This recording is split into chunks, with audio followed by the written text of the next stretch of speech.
आं आगोलनिफ्रायनो मेथाइआव जोबोर गोसो गुदुंखा आं गावनि खामानिनि गेजेरजोंब्लाबो सम दिहुननानै आं बिदिनो रोजाबबोगासिनो नाथाय आं बिदि अफिशियेल एनाउन्स खालामाखैमोन नाथाय नैबे आंनि फार्स्ट खेब बिदि आं मिडियानि जुयै नोंथांमोननि सेराव आंनि मेथाइखौ रिलिज होनाया आसा खालामो नोंथांमोना बयबो खोनासंगोन आंनि गोदान मेथाइ गावनो सुजुनाय आरो जोंहा हेमन्त बर' बिथाङा गोदै मिउजिक होनाय नोंथांमोना आंनि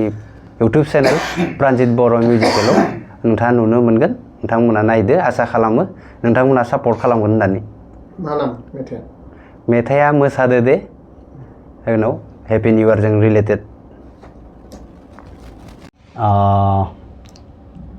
बयनिसिमबो फैबाय थानाय गोदान बोसोरनि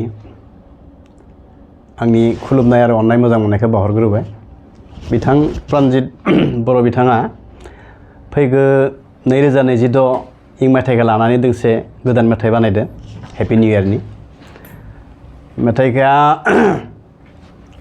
मोजाङानो जादों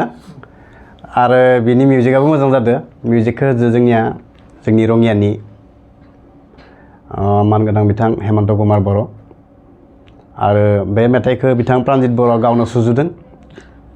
गावनो देंखो होदों